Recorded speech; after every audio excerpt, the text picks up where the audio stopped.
This is the early edition, a curated weekday guide to major news and developments over the past 24 hours. Curated by Lizzie Jennings and read by an automated voice. Published July 2nd, 2026 on Just Security, an essential resource for those shaping a just and secure world. Here's today's news. Russia-Ukraine war. Russian missile and drone strikes in Kyiv and other Ukrainian cities overnight and early this morning killed at least 17 people and wounded more than 90, according to Ukrainian authorities. Damage from the strikes was recorded at more than 30 locations in Kyiv, including 20 residential buildings and a medical facility, the officials said. Stephen Callan reports for The Wall Street Journal. Kylie McClellan, Farouk Suleiman, Pristina Anagnostopoulos, and Isabella Lapadula report for Reuters. The Russian Defense Ministry claims it intercepted a Ukrainian ballistic missile in the last 24 hours, potentially marking Kyiv's first combat use of such a weapon.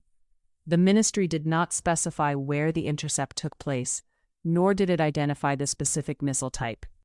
Russia has started seaborne imports of gasoline from India, two industry sources said yesterday, in an effort to mitigate fuel shortages triggered by Ukrainian attacks on its energy infrastructure. More than 2 million Russian and Ukrainian troops have been killed or wounded since the war started in February 2022, according to a study published yesterday by the Center for Strategic and International Studies in Washington. The study shows that Russia has borne the heavier toll, with 1.4 million troops killed or wounded. Helene Cooper reports for the New York Times. Russia likely used shadow ships to launch drones over Europe that repeatedly disrupted civilian aviation, according to a report published today by the International Institute of Strategic Studies. The report plotted 144 suspected drone sightings across Europe between 2024 and 2026. The IISS said the Russian campaign was designed to fall below the threshold of triggering discussions for a collective NATO response, and was a strategic failure for Europe that exposed how the continent's air defenses are not fit to deal with the current threat. Emma Burrows reports for AP News. Iran war. Negotiations. Iran and the United States concluded 2 days of indirect talks yesterday without making progress toward a lasting peace, sources said. Negotiators focused on ensuring safe passage through the Strait of Hormuz and unfreezing Iranian funds, while Iran's nuclear program was not discussed, the sources added. Trump, however, said the denuclearization of Iran is moving along well, adding, "They've had very good meetings, and we'll see." Qatar's foreign ministry said the next meeting will take place after funeral processions for Iran's late supreme leader Ayatollah Ali Khamenei, who is due to be buried on July 9th. Andrew Mills, Parisa Hafezi, and Jacob Bogage report for Reuters. An Iranian military commander today warned the United States and Israel against any attack on Iran as it prepares for Khamenei's state funeral, adding that Iran's armed forces would ensure harsh retaliation against any threat. Iranian Foreign Minister Abbas Araghchi yesterday gave a similar warning that Tehran would deliver an immediate and powerful response to any threat against its people or leadership, after Israeli Defense Minister Israel Katz said that Iran's current supreme leader, Mojtaba Khamenei, was marked for death. Iran war. Strait of Hormuz. Iran's Joint Military Command warned today that all oil tankers moving through the Strait of Hormuz must use Iran's approved routes or face a forceful response. John Gambrill reports for AP News. Iran war. Lebanon. Syrian Foreign Minister Assad al-Shabani met Lebanese government leaders in Beirut today and said he was open to meeting Hezbollah if interests require it, according to Lebanon's state news agency. A statement from Lebanese President Joseph Aoun said that Syria and Lebanon wanted each other's stability, and that al-Shara had assured him that Syria would not take sides in Lebanon's internal issues. Trump has repeatedly proposed that Syria could help subdue Hezbollah during discussions on how to prevent the Israel-Hezbollah conflict from unraveling the U.S.-Iran peace deal. Syrian President Ahmed al-Shara said last week that a solution for Lebanon involving Syria does not mean war and does not mean the old image of Syrian tutelage over Lebanon under a former regime. Reuters reports. Christina Goldbaum and Raja Abdul Rahim report for the New York Times. Iran war. Other developments. A U.S. Navy MH-60S Seahawk helicopter made an emergency landing in the Arabian Sea, with 3 crew members rescued in stable condition while a 4th remains missing, according to a U.S. Naval Forces Central Command statement. The Navy said there is no evidence of hostile action, and the incident occurred as U.S. forces continue operating in the region, following the end of the naval blockade of Iran. John S.W. McDonald reports for the New York Times. West Bank violence. Israeli security forces yesterday detained 5 Palestinian women across the occupied West Bank, and the families said they were not told why the women were detained. The number of Palestinian women and girls in Israeli detention has more than doubled since the start of the Israel-Hamas war, and increased by 80% since the start of 2026, according to Palestinian rights groups. Sam Metz reports for AP News. Sudanese civil war. The Sudanese Rapid Support Forces paramilitary committed crimes against humanity and ethnic cleansing during their campaign to seize the city of El Fasher last year, according to an Amnesty investigation released yesterday. The RSF has not commented on the Amnesty report, but has denied previous such accusations. Barbara Plett-Usher and Wycliffe Mua report for BBC News. Other global developments. Nigeria will seek compensation from South Africa for its citizens who have left the country following recent protests targeting undocumented migrants. Nigerian Foreign Ministry spokesperson Kimiyebi Imamotimi Abiyanfa told BBC News. Acting High Commissioner to South Africa, Alexander Ajayi, said on local television on Tuesday that the government had begun documenting businesses and properties left behind by Nigerians. Makuochi Okafor reports. Syria's first post-Assad parliament is taking shape, following yesterday's announcement of 70 legislators selected by President Ahmad al-Shara to join the 140 chosen in elections over the past 8 months. The 210-member parliament will hold its first meeting on Monday, when the members will be sworn in. The head of Syria's electoral committee, Mohammed Taha al-Ahmad, told reporters. Gaith al-Sayed reports for AP News. Belarusian President Alexander Lukashenko yesterday pardoned 28 political prisoners on humanitarian grounds as part of his efforts to improve relations with Western countries. In a report released earlier this week, the UN Special Rapporteur on the situation of human rights in Belarus, Niels Moisnieks, warned that despite the release of several hundred political prisoners over the past year, there has been no overall improvement in the human rights situation in the country. Yuris Karmanow reports for AP News.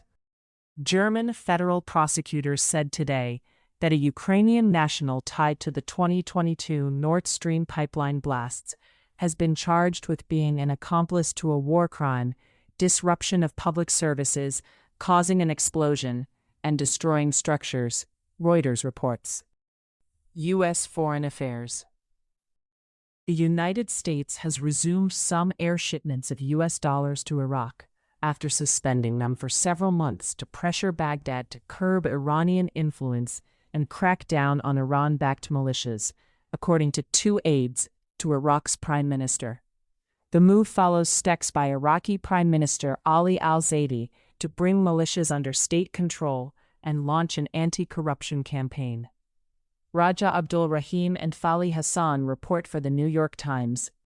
The U.S. Air Force Reserve and the French Air and Space Force yesterday conducted joint training flights under the Reserve Allies and Partners Program, RAP, including simulated airdrops and aeromedical exercises to strengthen interoperability and readiness for future operations. Military leaders from both countries said the exercises demonstrate their ability to operate well together, despite political tensions between their governments. Colin Demarest reports for Axios. NATO is set to announce at next week's summit in Ankara that its European members have filled almost all the gaps left by the United States in the alliance's defense plans, a NATO source told Reuters yesterday. The main gap NATO is still struggling to plug is in strategic bombers, where the United States has said it will make only one aircraft available instead of two, said the source. The State Department said yesterday that it had designated the Ecuadorian gang Chotas Killers as a foreign terrorist organization, imposing sanctions on a group that Washington accused of carrying out attacks on civilians and public officials. Ecuador's foreign ministry welcomed the U.S. decision, saying it reflected Washington's strong support for President Daniel Noboa's campaign against criminal organizations.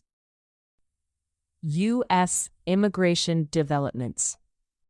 Federal immigration officials have detained more than 10,000 people in the last 5 days, following orders from agency leaders for an increase in arrests, according to documents obtained by the New York Times.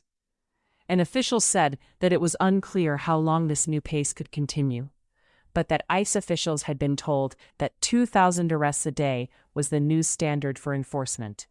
Hamed Al-Aziz reports. Birthright citizenship. Hours after the Supreme Court struck down Trump's executive order ending birthright citizenship, White House aides and allies discussed a number of policy options, according to several sources. Suggestions range from prosecuting organizations or individuals involved in birth tourism schemes to barring the entry of pregnant women into the United States entirely. Maya Ward report. Tech developments. The UN and its International Telecommunication Union are convening the AI for Good Global Commission, which will hold its first meeting on July 8 in Geneva, Axios has learned. Salesforce CEO Mark Benioff and Rwandan President Paul Kagame will co-chair the commission. OpenAI has discussed giving a 5% stake to the U.S. government, alongside similar contributions from other major AI companies, as a way to ease regulatory pressure and secure political support, according to two sources. The idea, raised by Sam Altman in early talks, is part of a broader proposal to create a public wealth-style system that spreads AI-generated profits to citizens, though it is still at a conceptual stage and would likely require congressional approval. Christina Criddle and George Hammond report for the Financial Times. U.S. domestic developments. Special Agent in Charge Douglas DePodesta, who has led FBI Chicago for the past 3 years, is leaving his post on July 6th. In a message to his team, DePodesta wrote, "I've never backed down from a fight, as long as it meant our personnel could continue serving the FBI's mission.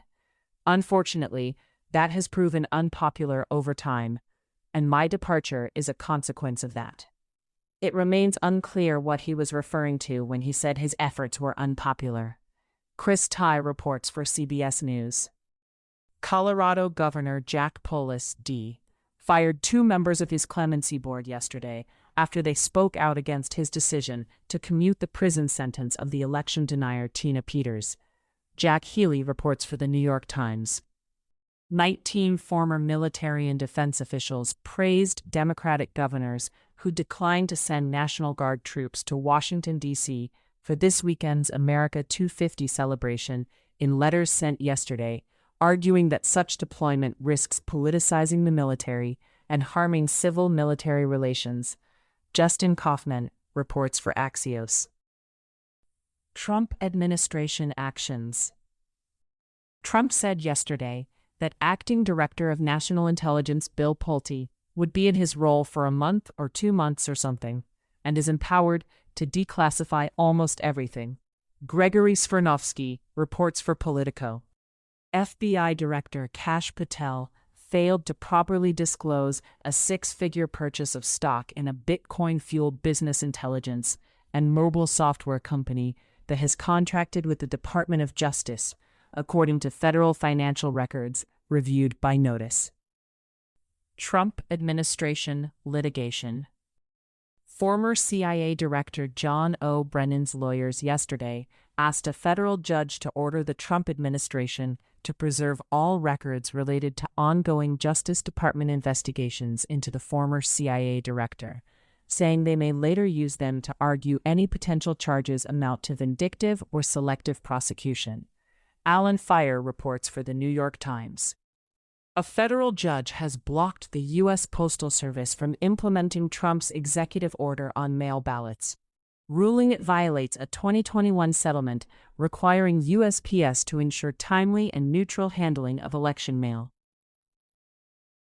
The Justice Department yesterday filed a lawsuit against Virginia and California over their newly enacted restriction on guns, arguing they are unconstitutional under the Second Amendment. Aishwarya Kavi reports for the New York Times. In case you missed it, yesterday on Just Security, U.S. export control unpredictability is testing the limits of U.S.-India tech cooperation, by McKenzie Cromer. Beyond the Battlefield, Governing Civilian AI in Post-Conflict Settings, by Mariana Beselga. Thank you for listening to Just Security's early edition today, July 2nd, 2026. If you enjoy listening, Just Security's analytic articles are also available in audio form on the justsecurity.org website. To stay up to date on Just Security's analysis of law, policy, and current events, go to justsecurity.org. Subscribe to Just Security on Substack, and follow us on LinkedIn, Blue Sky, Facebook, Instagram, and Threads.